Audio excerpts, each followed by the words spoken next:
శ్రీ గురుభ్యో నమ. అరుణాచల శివ, అరుణాచల శివ, అరుణాచల. జ్యోతిష్శాస్త్రం నందు స్త్రీ పురుషులకు సంబంధం గురించి విచారించడంలో దాంపత్య జీవితం సుఖవంతమా, దుఃఖపూరితమా, స్త్రీకి భర్త వలన, పురుషునికి భార్య వలన కలుగు బహువిధ సుఖాలలో ఏ విధమైన సుఖం కలుగుతుంది, ఏ విధమైన సుఖం తగ్గుతుంది అనే విచారణ బహు విధాలుగా జ్యోతిష్శాస్త్రంలో పలువురు ప్రాచీనమైన ఋషులు పలువురు పలు విధాలుగా చెప్పడం జరిగింది. దీనిలో కుజదోషానికి ప్రముఖమైన ఎక్కువ ప్రాముఖ్యత కూడా ఇవ్వడం జరిగింది. ఇందుకే కారణాలు కూడా ఉన్నాయి. కుజుడు అగ్నికారకుడు చేత ధనము అనగా కుటుంబము స్థానము, ధనస్థానం అంటే ఫస్ట్ ఒకటో స్థానం, అనగా కుటుంబ స్థానం. 2 వ్యయం అనగా శయ్య సుఖం. చతుర్థం అంటే పరస్పర వైవాహిక మానసిక అనుబంధాల పూర్వక సుఖం. సప్తమం జామిత్రం అంటే భార్య లేదా భర్త యొక్క రూపాలు, గుణాలు, స్వభావం వంటివి. అష్టమ స్థానం స్త్రీకి సౌభాగ్యానికి సంబంధించింది. పురుషుడికి భార్యాభంగ యోగం అంటే ఆయుర్దాయ హరణం అనే ఈ 5 విషయాలని దృష్టిలో ఉంచుకుని, ఒకటవది ధనస్థానం అంటే కుటుంబ స్థానాన్ని బట్టి ధన పరిస్థితి. మరొక బయట ధనైన సంచిత ద్రవ్యం అనుడి చేత సంచిత ధనము అంటే కూడబెట్టిన ధనం విషయం గురించి విచారణలో కూడా కుజుని ప్రభావం కనబడుతూ ఉంటుంది. 4వది సుఖస్థానం. దీనివలన మనోగుణాలు, స్త్రీ పురుషుల మనోగుణాలకు సంబంధించిన అనుకూల ప్రతికూలతలు మనకి కనబడతాయి. సప్తమం నుండి భర్త యొక్క లేదా భార్య యొక్క రూపాదులను మాత్రమే కాక పుత్ర కలత్ర సౌఖ్యం అంటే భర్తృసుఖం. అష్టమం నుండి స్త్రీ జాతకంలో వైదివ్యం నిధానాత్ అనుడి చేత స్త్రీకి వైధవ్య యోగాన్ని కూడా అంటే భర్త యొక్క మరణం గురించి కూడా, పురుషునికి భార్య యొక్క మరణం గురించి మరణంలో 12వ స్థానం అంటే ద్వాదశం నుండి అంటే సైన్య సౌఖ్య విభవములను భర్తతో కానీ భార్యతో కానీ సైన్య సుఖం విచారించవలసిందని జ్యోతిష్య శాస్త్రకర్తలు నిర్ణయించారు. ఈ 5 భావాలకు గల అనేక కారకత్వాలు మనం ఆలోచిస్తే దంపతులు కాబో స్త్రీ పురుషుల పైన 4 భావాల్లో ఏ భావాల్లో అంగారకుడు ఉంటే కనుక ఆ భావం వాళ్ళకి నశించునని రూఢి అవుతూ ఉంది. కానీ అంటే ఇక్కడ సంశయం వ్యక్తం చేస్తున్నాం. ఇతరములైన గ్రహ యోగముల ప్రాబల్య దౌర్బల్యములను అనుసరించి కుజదోషమును సహకరించటయో లేక స్వతంత్రంగా ఫలమునిచ్చటయో జరుగుతూ ఉంటుంది. కుజదోషము తాలూకు ప్రమాణాలు దోషాలు సూచన పరాశుర హోరాశాస్త్రంలో స్త్రీ జాతక అధ్యాయంలో లగ్నే అనే విషయం ఉంది. అలాగే ముహూర్త చింతామణి. ఈ అన్ని సర్వదేశ ప్రసిద్ధములైన 8 కూటాలు మాత్రమే మనం విచారిస్తూ వానికి గుణకల్పన చేసి వర్ణముకు, వశ్యమునకు, తారకు, యోనికి, గ్రహమైత్రికి, సద్కూటాలకి, నాడీ కూటానికి గుణాలని మొత్తం 8 మనం పరిగణించి 36 పాయింట్లుగా వివరించడం జరిగింది. ఈనాటి పంచాంగంలో గణ మేళప చక్రాన్ని విచారించి నానా విధాలైన బాధ పెట్టడం జరుగుతుంది.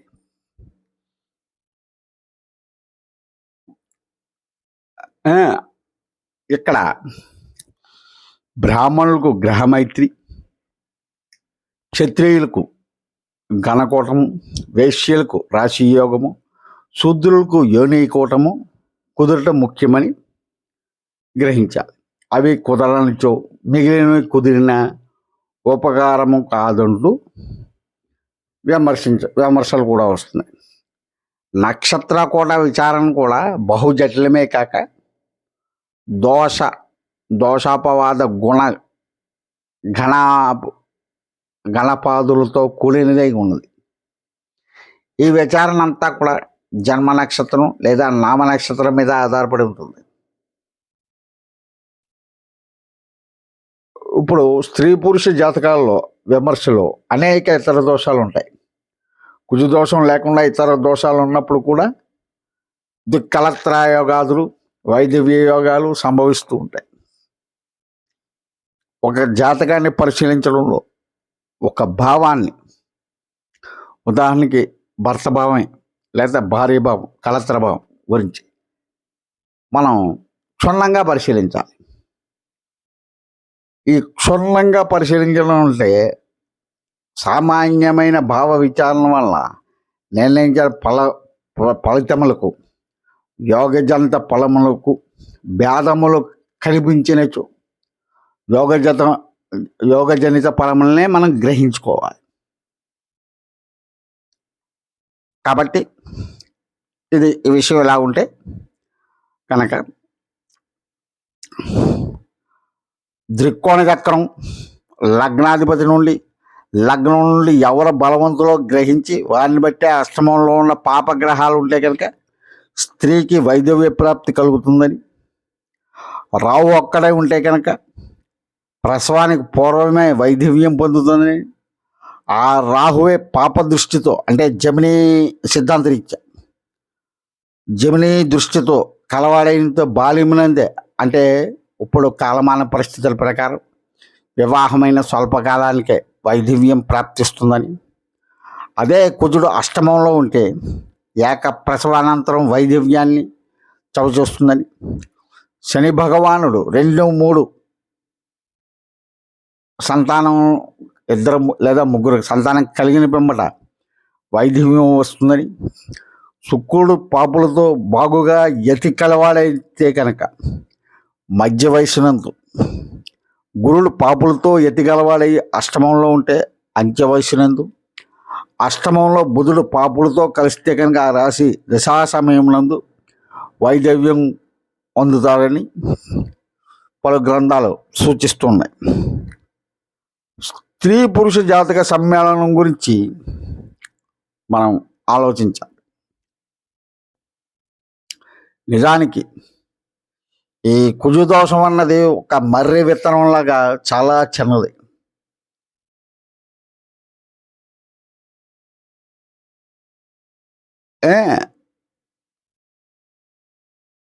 కన్యా మేష వృశ్చికాలకి లగ్నాలకి తృతీయంలో కుజుడు ఉంటే కనుక దోషం లేదు. అలా మిగిలినవన్నీ మనం రెండవ సెట్లో కుంభసింహంలో విషయంలో లేదు. ప్రత్యక్షంగా అంటే వివరణ అన్నది ఎవరు ఇవ్వలేదు, చెప్పడమే. ఇది మన యొక్క కుజదోష పరిహార పరిస్థితి. అంచేత కుజదోషాలు అన్నవి పూర్తిగా ఆలోచించకుండా జరుగుతున్నాయి, సరిగ్గా అమలు అవడం లేదు కుజదోష పరిహారాలు.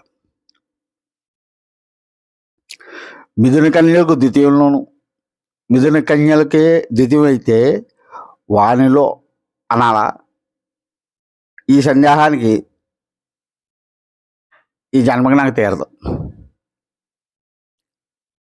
ఇప్పుడు పంచాంగకర్తలు సిద్ధాంతులు తమ తాత ముత్తాతలు పూర్వీకులు సాంప్రదాయ పరంపరను బట్టి పంచాంగాల్లో ఒక శ్లోకం ఇచ్చేస్తారు.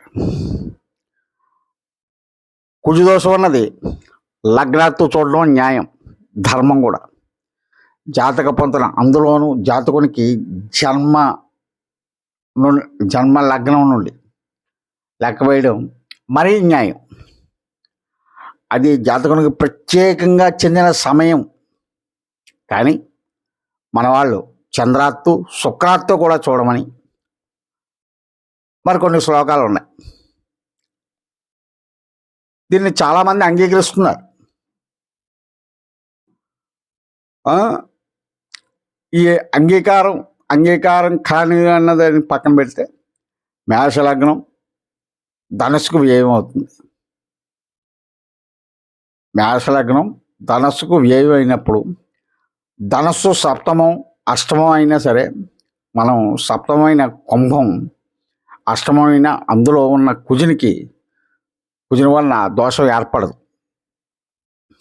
గురు కుజుడు చంద్రకుజుడు కుజుని వల్ల దోషం రాదు.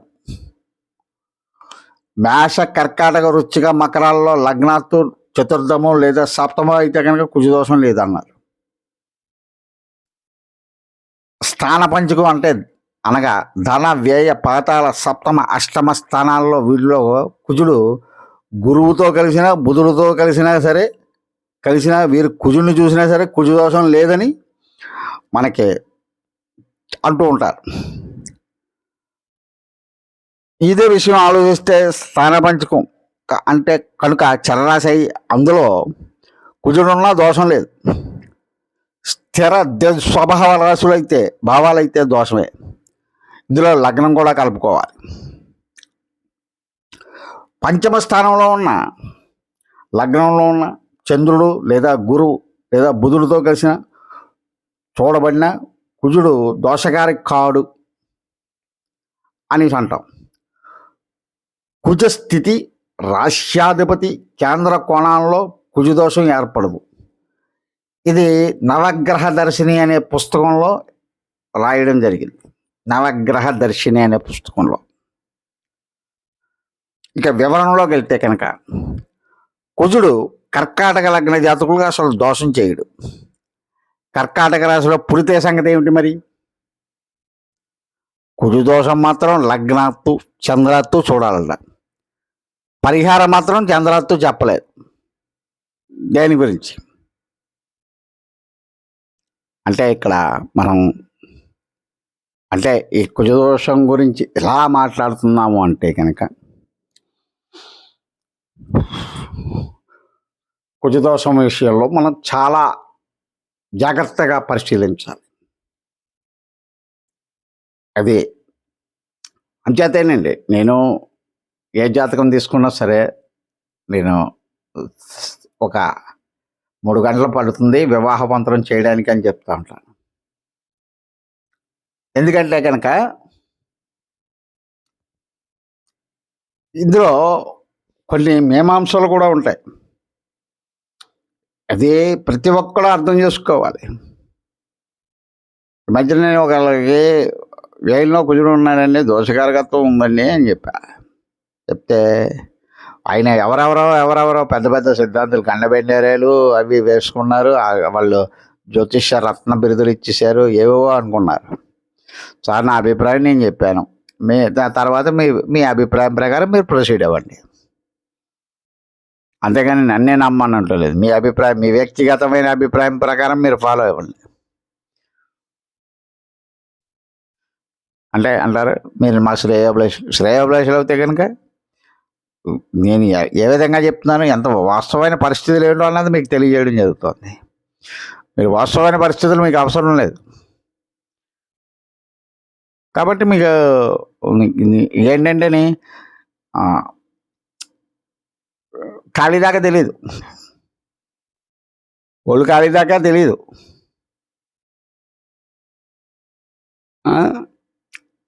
చెప్పాము, చెప్తే తారాదోష పరిహారం అయిందన్న.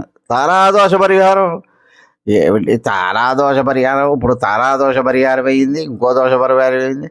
ఇవన్నీ పక్కన పెట్టండి. ఇప్పటి వరకు మ్యారేజ్ అవ్వలేదంటే ఎందుకు అవ్వలేదు? What is the reason?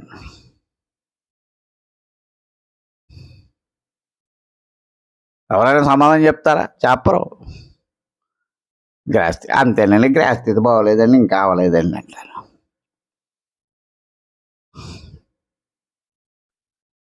కుజుడు 7, 8, 12లో ఉండి ఆ రాశినాథుడు అదృశ్యుడైతే కనుక లేదా అష్టంగతుడైనా సరే కళత్ర మరణం సంభవిస్తుంది.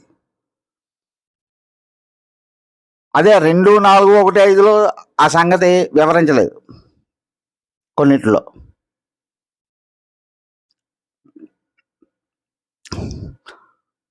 కుజుడు కర్కాటక సింహలగ్నానికి దోషం చేయడు. కన్య మిథున తుల వృషభాలకి పూర్ణ దోషకారి. శని నక్షత్రాలు అయితే కనుక 3/4 అంటే 3% దోషం. గురువు నక్షత్రంలో ఉంటే కనుక 0.5% దోషం. అదే నక్షత్రంలో ఉంటే కనుక 0.5% దోషం.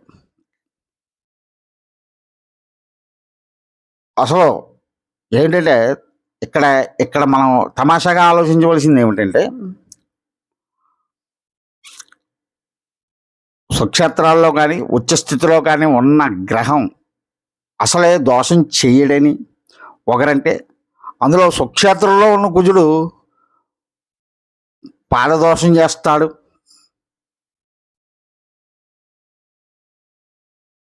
అని అంగీకరించబడింది. నక్షత్రంలో కూడా పాదదోషం చేసే కుజుడు మిత్రరాశిలో అర్ధదోషం చేయాలి కదా. ఇది నారద సంహితలో కూడా కనబడదు.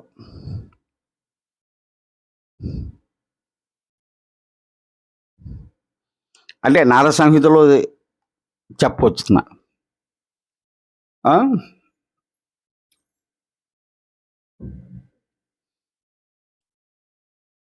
కుజుడు దుర్బలుడైపోయి అశుభ దృష్టితో ఉన్న అష్టంగతుడైనా సరే, యుద్ధంలో ఓడిపోయినా సరే దోషం చేయడు. ఈ మాట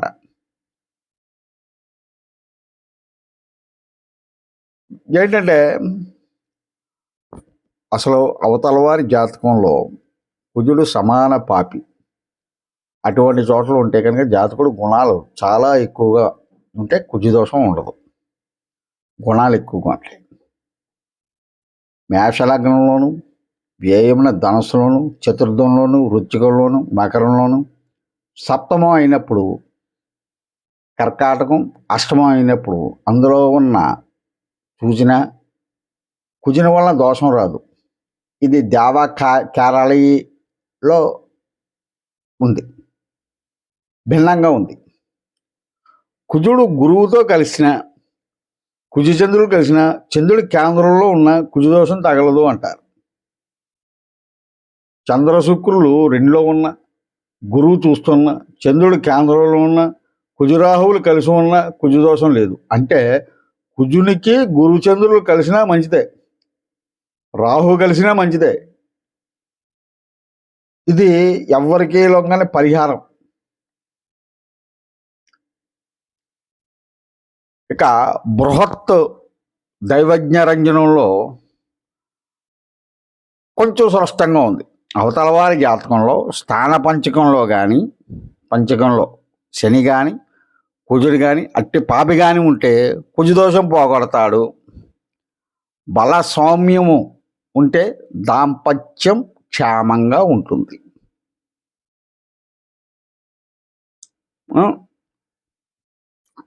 ఇక్కడ లగ్నంలో రవి కుజ రాహువులు ఉంటే స్త్రీ వ్యధమవుతుంది. భావార్థ చంద్రికలో చెప్పారు, రండా వెధవని అర్థం. వీరికి తోడు తృతీయంలో శుక్రుడు ఉంటే మరో పెళ్లి చేసుకుంటుంది. అంటే కుజరాహువుల సంపర్కం. ఇందులో కుజదోష పరిహారం కాదని చెప్పినట్లు, లేదా రాహు కన్నా రవి పాపిగా సూచించినట్లు కనబడుతుంది. నారద సంహిత దగ్గరికి వచ్చేసరికి స్థాన పంచకం లేదా శని లేదా కుజుడు ఉంటే శుక్రుడు బలహీనులైతే 2 కలత్రాలు లభిస్తారని చెప్పారు. అవతల జాతకంలో రాహు లగ్నంలో, చతుర్థంలో, అష్టమంలో, సప్తమంలో, ద్వాదశంలో ఉంటే కుజదోషం లేదు. ఇలాగా ఎవరికి తోచింది వాళ్ళు ఇచ్చేశారు. అంటే కుజుడితో మనం కుజుడు మనతో ఆడుకుంటున్నాడు అనమాట. కుజదోషం వ్యవహారం అంతా ఒక జోదంగా మారిపోయింది. జోదం. కరెక్ట్గా మాట్లాడితే కనుక అదే ఏంటంటే కరెక్ట్గా మాట్లాడేవాడు ఎవ్వడికే పడదు. యథార్థవాది బంధు విరోధి. యథార్థం మాట్లాడకూడదు. ఏదో ఒక ఆల్టర్నేటివ్ చూపించేసి ఇక్కడ పరిహారం అయిపోయిందని చూపించింది. That's all. ఇంకా అంతకన్నా చేసేది ఏమీ లేదు.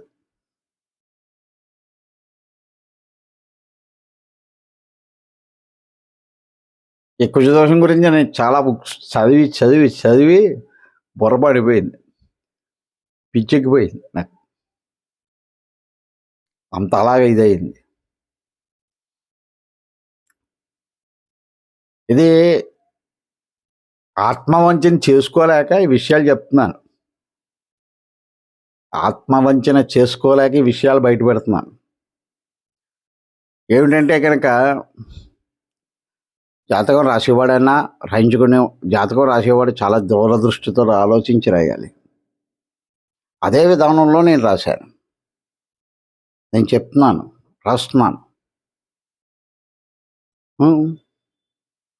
అబ్బాయి ఏవి కుదరదండి బాబు, ఆయన ఎవరో చెప్పాడండి కొంచెం దోషం ఉన్నది అంటే జనాలతోటి జూదం ఆడుతున్నారు.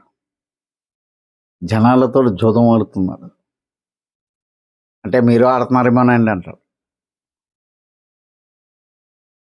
ఎవండి వాళ్ళు అలాగన్నారు అంటే కనుక అమ్మ పర్సంటేజ్ ఆఫ్ ఓటింగ్ అలాగొచ్చింది, 4-5 చూపిస్తున్నారు. ఇప్పుడు ఒకరితోటే వెళ్ళిపోతూ లేదు. ఎన్నాళ్ళు ఇంటి సిద్ధాంత్ గారే చెప్పేవాడు, ఈ సంబంధం చెయ్యొచ్చు, ఆయన దూరదృష్టితో ఆలోచించి చెప్పేవాడు. ఈ సంబంధం చెయ్యొచ్చు, చేయకూడదు, ఈ సంబంధం చేసుకుంటే బాగుంటుంది అని చెప్పేవాడు. ఇప్పుడు అలా కదండి, ఇంటికి ఒకడు ఉన్న వాళ్ళు అన్నది పోయాడు. ఇప్పుడు ఎవడు బాగా చెప్తే వాడే. బాగా చెప్పడం అంటే ఏమున్నదండి, పెరిందుడు చంద్రుడు ఇంకేమున్నది, అమ్మాయి సూపర్గా ఉంటుంది అంటాం. అంటే కనుక అప్పుడు మనం 500 రూపాయలు తీసుకుని అది 1000 రూపాయలు చేతిలో ఎట్టి వెళ్తాడు. కానీ నేను చెప్పాను కదండి, యథార్థవాది బంధు విరోధి ఆ విధంగా తయారవుతుందండి. ఇంకా అసలు విషయానికి వద్దాం. ఇంకా అసలు విషయానికి వస్తే కనుక మనం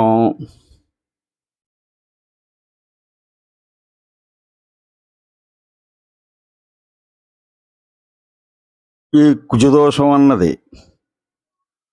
పూర్ణదోషం, భావదోషం, ప్రభుదోషం అన్నవి మాత్రం మనం ఇంపార్టెంట్గా చూడాలి. కుజదోషంలో 2 రకాలుగా చూడాలి, భావదోషం చూడాలి, ప్రభుదోషం చూడాలి.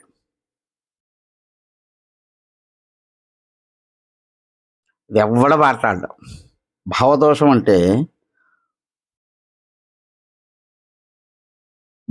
అంటే కుజుడు 7-8 భావాలతో సంబంధం ఏర్పడుతుంది. ప్రభుదోషం అంటే భావాలతోటి, ఇక్కడ భావదోషం అన్నమాట ఫస్ట్. ప్రభుదోషం అంటే 7-8 అధిపతులతో కుజుడికి సంబంధం ఏర్పడుతుంది. ఇందులో భావదోషం బలమైంది.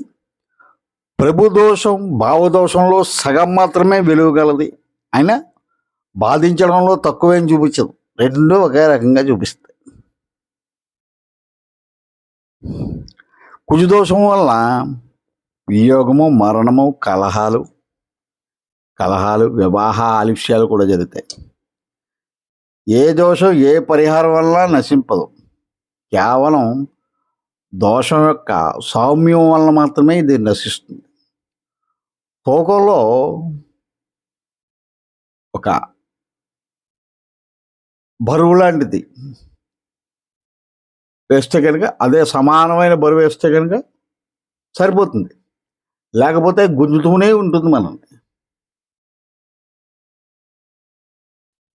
కుజుడు జాతకరీత్యా మంచి ఆధిపత్యం ఉన్న దాంపత్య బాధకు అదేమీ అడ్డురాదు. స్వస్థానానికైనా అతడు హాని చెప్తాడు, కాకపోతే తీవ్రత కొద్దిగా తగ్గుతుంది అంతే, లేదా వియోగం ఆలస్యంగా వస్తుంది. సప్తమ స్థానాధిపతి కదా, సప్తమానికి మేలు చేస్తాడు అనుకోవడం శుద్ధ పొరపాటు.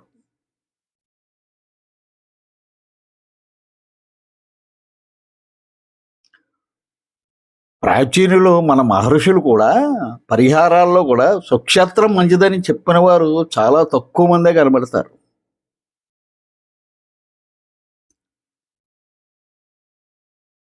కనుక స్వక్షేత్రమైన ఉచ్చులాంటిదేమే అయినా దోష పరిహారం కాదు. పైగా ఉచ్చుకి దోషానికి బలం ఎక్కువగా ఉంటుంది. ఇప్పుడు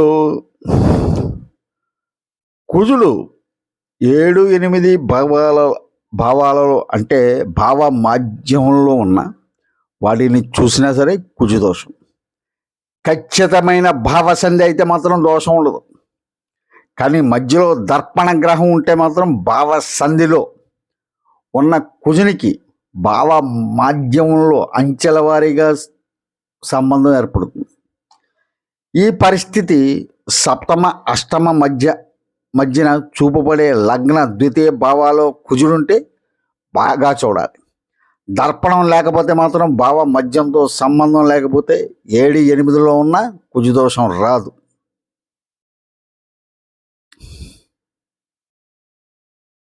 నవాంశం వలన కుజుదోషం రాదు, పోదు.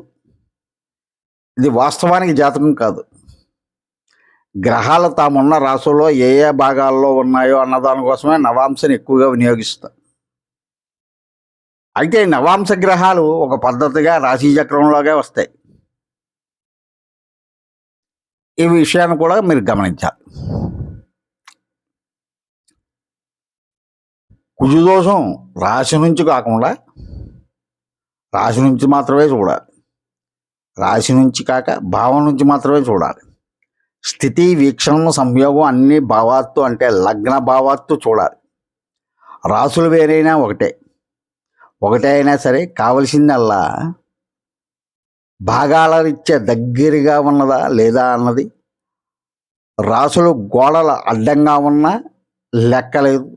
దృష్టులు రాసుల మీదుగా పోతున్నప్పుడు సంయోగం వలన రాశి వలన ఎందుకు ఆగుతుంది? దృష్టి అంటే దూర సంయోగం, సంయోగం అంటే సమీప దృష్టి, అంతే. జస్ట్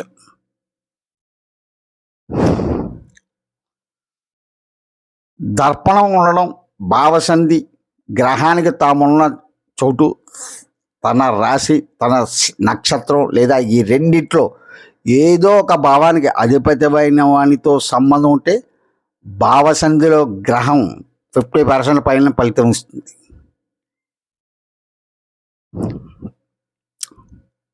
రాహుకేతువులు తామున్న రాశికి అధిపతులుగా పనిచేస్తారు.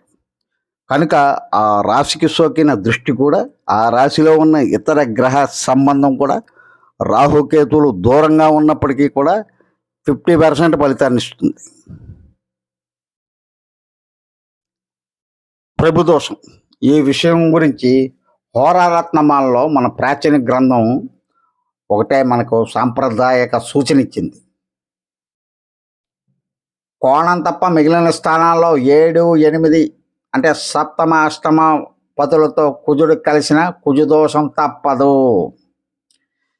ఈ విషయం తెలియక ముందు చాలా జాతకాల్లో పొంతన ఎందుకు కుదరలేదు అనే సందేహంతోనే సరిపోయేది. ఇక తప్పనిసరిగా ఒప్పుకొని తీరవలసిన విషయం, కారకుడైన శుక్రుడిని కలిస్తేనే కుజుదోషమని చెప్పిన పెద్దలు ఉన్నారు. మరింత ముఖ్యమైన సప్తమ అష్టమాధిపతులను ఎందుకు పట్టించుకోవడం లేదో అర్థం కాదు. సప్తమ అష్టమాధిపతులు ప్రభువులు అనే సాంకేతికాన్ని సంకేతించారు. అందువలన ప్రభుదోషం అంటే 7, 8 పతుల దోషం. ఇది ముమ్మాటికి నిజం. దీనివల్ల కూడా దోష ప్రభావం బాగా అనుభవంలోకి వస్తుంది. ఇక కుజుడు కోణం చెడిదైతేనే చెడు కోణంలో ఉంటేనే దోషకారి కాడు. అటువంటి కుజుని సంపర్కం సప్తమ అష్టమాధిపతులతో ఎలా ఉన్నా నష్టం లేదు. అయితే 7, 8 అంటే సప్తమ అష్టమాధిపతులు కానీ వారు ఉన్న స్థానాలు కానీ చెడిపోయి ఉండకూడదు. కోణం తప్ప మిగిలిన స్థానాల్లో ఉన్న కుజుడు దోషం చేస్తాడు. కనుక దానితో సంబంధం ఉన్న 7, 8 పతులు తప్పక ప్రభుదోషం కలిగిస్తారు. ఇక కోణ విషయంలో చెప్పినట్లు కోణం అంటే 1, 5, 9. కోణం అంటే 7 1 5 9 ఈ కుజునితో సంబంధం. సప్తమాష్టమాధిపతులు ఎటువంటి హాని చేయరు, ప్రభుదోషం ఏర్పడదు.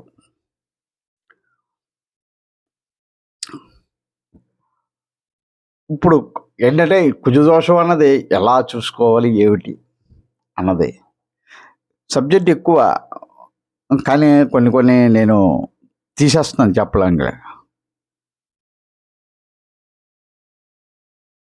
కుజ ప్రతినిధులు కుజ స్థితినాథులే కాక కుజ వీక్షితులు, కుజ సంయుక్తులైన గురువు మొదలగు భిన్న దృష్టిలు గల గ్రహాలు, కుజ రాశిలో ఉన్న రాహుకేతువులు అందరూ కుజగ్రహ ప్రతినిధులు, కుజులకి సములే అవుతారు.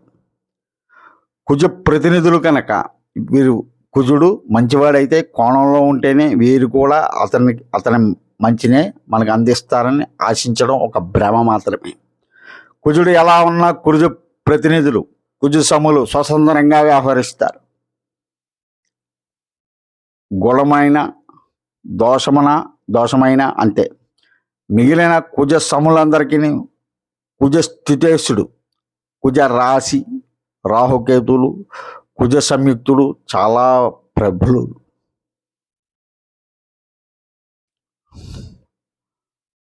గురువు కుజుడితో సముడైన పక్షంలో 1, 4, 2, 12లో ఉండే కుజదోషం 7, 8 తగులుతుంది. శని కుజ ప్రతినిధి అయితే 1, 2, 5, 6లో ఉంటే కుజదోషం 7, 8 తగులుతుంది. రాహుకేతువు ఇలాగ మనం అన్ని విషయాలు మనం మాట్లాడుకుంటూ ఉంటే కుజదోషం అన్నది చాలా పూర్తి స్థాయిలో పరిశీలించాలి. ఆ పరిశీలించిన తర్వాతే నిర్ణయం తీసుకోవాలి. అంటే ఇక్కడ మీకు చెప్పాను ఏంటంటే చాలా ఇంపార్టెంట్ అయిన విషయం చెప్పాను. మీరు ఏమనుకుంటారో నాకు తెలియదు, కానీ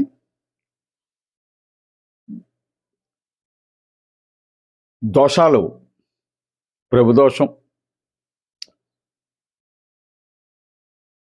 గురించి చెప్పాను. సాధారణంగా మనం భావదోషం, సాధారణ ప్రభుదోషాలతో కలిస్తే పరిహారం అలా తోకాలుగా చూడాలి. తీవ్ర దోషాలు, దిగ్గుణ దోషాలు ఫలితాలు తీవ్రంగాను, వేగంగాను, శాశ్వతంగాను ఇస్తాయి. అలా లేనివి అనే ఫలితాలను మెల్లగా, తేలికగా, అస్థిరంగా ఇస్తాయి. సరిగ్గా సమానం కాకపోయినా ఇదే పరిస్థితి. అంతా బరువు తోచడమే. దంపతులు తక్కిడ, పళ్ళాలు కాపురము తక్కిడ, కుజదోషము కిలోరాయి, ఇదే పరిస్థితి. ఇప్పుడు అంటే ఈ కుజదోషం యొక్క సౌమ్యం చూడాలి. ఆ బలాబలాలు, కుజ దృష్టినాథుడు, కుజ నక్షత్రం, కుజరాశి, ఇవన్నీ మనం పరిశీలించుకుంటూ వెళ్తే కనుక అస్సలు విషయం తెలుస్తుంది. కాబట్టి ఎవ్వరూ కుజదోషం అని భయాందోళన వ్యక్తం చేయొద్దు. అందరికీ మంచిగా జరుగుతుంది. ఏంటంటే భావదోషం చూడమన్నాను మిమ్మల్ని. అలాగే